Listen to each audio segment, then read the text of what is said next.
mukhtaar roobow iyo sheekh cali dheere oo muqdisho ku kulmay goobta ay ku kulmeen fahad yaasiin oo markii ugu horeysay soo hadlay shaaciyeyna in saraakiil sarsare iyo sidoo kale horjoogayaal sarsare oo ka tirsan xarakada al-shabaab ay ku sugan yihiin magaalada muqdisho ee caasimadda Soomaaliya. xiriirka roobow iyo al-shabaab oo halkiisa ka sii socda iyo qorshaha xilligan loogu soo aadiyay inay waqti qaataan sidoo kalena ay kulmaan roobow iyo sheekh cali dheere oo ah afayeenka al-shabaab wixii uu ka digay fahad yaasiin xaaji daahir oo banaanka u soo baxay iyo kulan xasaasi ah oo isbuuc hore ku dhexmaray magaalada muqdisho mahad karatay roobow iyo sidoo kale mahad salaad. waxaan halkan idinkula wadaagi doonaa kulanka dhexmaray roobow iyo sidoo kale sheekh cali dheere goobta uu ka dhacay iyo fahad yaasiin oo xogtan maalmo ka hor sii dusiyay sidoo kalena sheegay in saraakiil sarsare iyo horjoogayaal ka tirsan al-shabaab ay ku soo qulqulayaan muqdisho. ma waxay wada hadal la galayaan dowladda Soomaaliya? xogihii ugu dambeeyay ayaan ku lafaguri doonaa barnaamijkeena. dhammaantiin muuqaalkan share gareeya saaxiibayaal lay gareeya, dhammaantiin halmaaminina muuqaalkan lay gareysaan, YouTube-kana subscribe saarta, boggeena Facebook-na followna soo dhaha. ku mahadsanidin isku soo laabasho wacan. fahad yaasiin xaaji daahir la taliyay hore ee amniga qaranka madaxweynaha sagaalaad ee Jamhuuriyadda Federaalka Soomaaliya ayaa markii ugu horeysay soo hadlay sidoo kalena waxa uu sheegay in horjoogayaal sarsare oo ka tirsan dagaalamayaasha al-shabaab ay ku soo wajahan yihiin magaalada muqdisho ee caasimadda Soomaaliya xilli uu ka digay in weeraro culus laga fuliyay magaalada muqdisho ee caasimadda Soomaaliya. fahad yaasiin xaaji daahir ayaa waxa uu shaaciyay in roobow uu li xiriir qoto dheer la leeyahay dagaalamayaasha al-shabaab iyadoo maalmo ka hor sirdoonka dalka Turkigu ay shaaciyeen in kulan saddex geesood oo magaalada muqdisho ku dhexmaray mahad salaad iyo ninka isku jufuda yihiin ee ka tirsan al-shabaab loona yaqaan mahad karatay iyo sidoo kale roobow. kulankaas oo la sheegay inuu ka dhacay xarunta War Khadiija ee Nisa. fahad yaasiin ayaa saddex bari ka hor wuxuu shaaciyay in dagaalamayaal sarsare oo ka tirsan al-shabaab ay xilligan ku sugan yihiin muqdisho sidoo kalena markaasi dhaqaale fara badan markaasi lagu dejiyay mid ka mid ah goobaha aadka loo ilaaliyo ee ku yaala magaalada muqdisho ee caasimadda Soomaaliya. fahad yaasiin ayaa wuxuu ka gaabsaday inuu shaaciyo cidda sida rasmiga u fangareynaysa sidoo kalena dhaqaalaha ku bixisay in horjoogayaal sarsare oo ka tirsan al-shabaab ay ku sugan yihiin gudaha magaalada muqdisho sidoo kalena loo kireeyay markaasi meelo casri ah oo aad loo ilaalinayo ammaankooda. balse waxaa xigtay in saraakiil sarsare oo ka tirsan dagaalamayaasha al-shabaab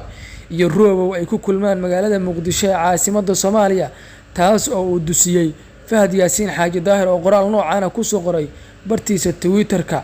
afayeenka al-shabaab iyo afayeenkii hore ururka al-shabaab waxay ku kulmayaan magaalada muqdisho isbuucan. qoraal kooban oo intaas ayuu ku soo qoray waxaana shacabka u fasirteen in markaasi ay kulmeen afayeenkii hore ururka al-shabaab haatan ah wasiir ka tirsan xukuumadda federaalka Soomaaliya kaas oo lagu magacaabo mukhtaar roobow abi mansuur loona magacaabo wasiirka wasaaradda diinta iyo waqaafta iyo la dagaalanka argagixisada iyo afayeenka haatan ee xarakada al-shabaab sheekh cali maxamuud raaga cali dheere.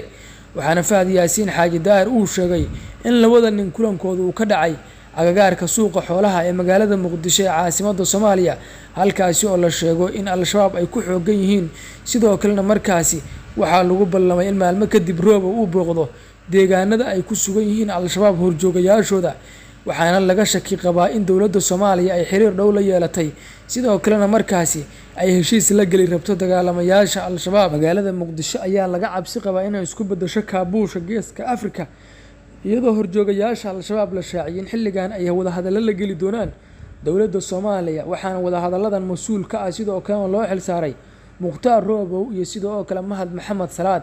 iyadoo la taliyay hore ee amniga qaranka madaxweyne farmaajo fahad yaasiin xaaji daahir uu sheegay in mahad salaad uu xiriir qoto dheer la leeyahay al-shabaab. sidoo kalena mahad salaad ayaa waxa uu markaasi shaaciyay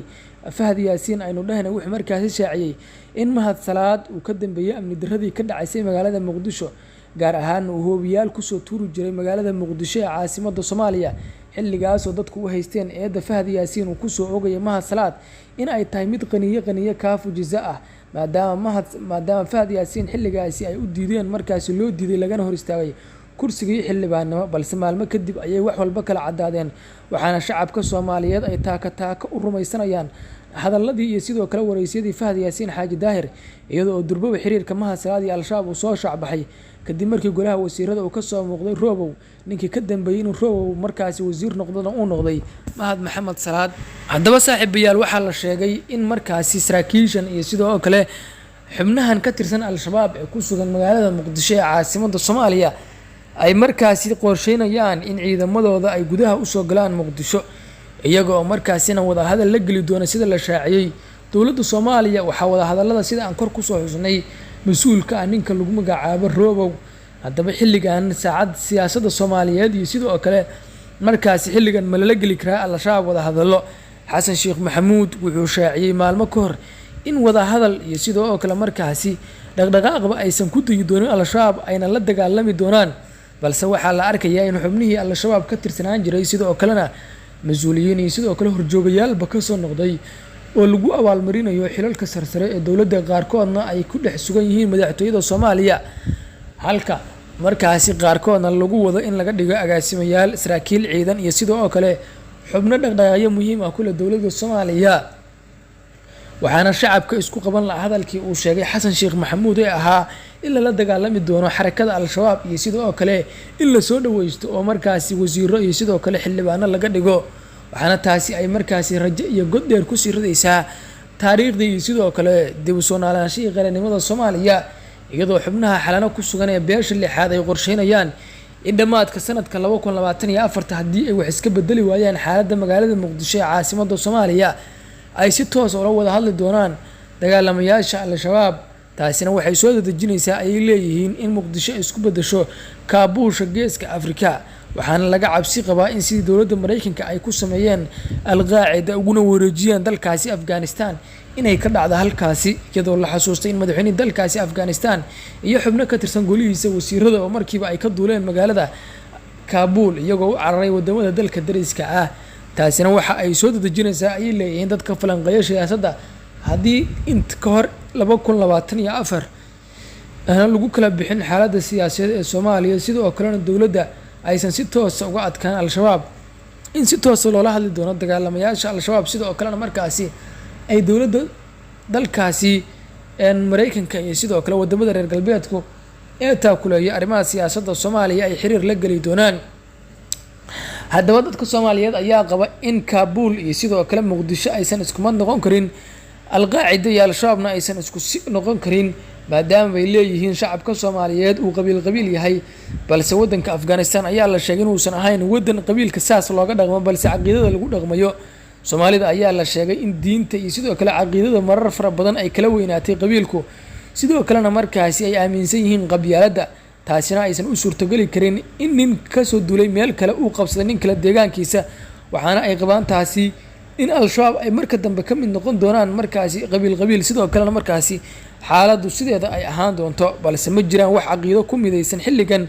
iyadoo nin walba oo Soomaaliyeed ama qabiil walba oo Soomaaliyeed ama hogaamiye kasta oo Soomaaliyeed uu beeshiisa xilligan markaasi ku go'doominayo deegaanada markaasi isaga uu ka talinayo. tusaale ahaan Somaliland, Puntland, Galmudug, Koonfur Galbeed iyo sidoo kale Hirshabelle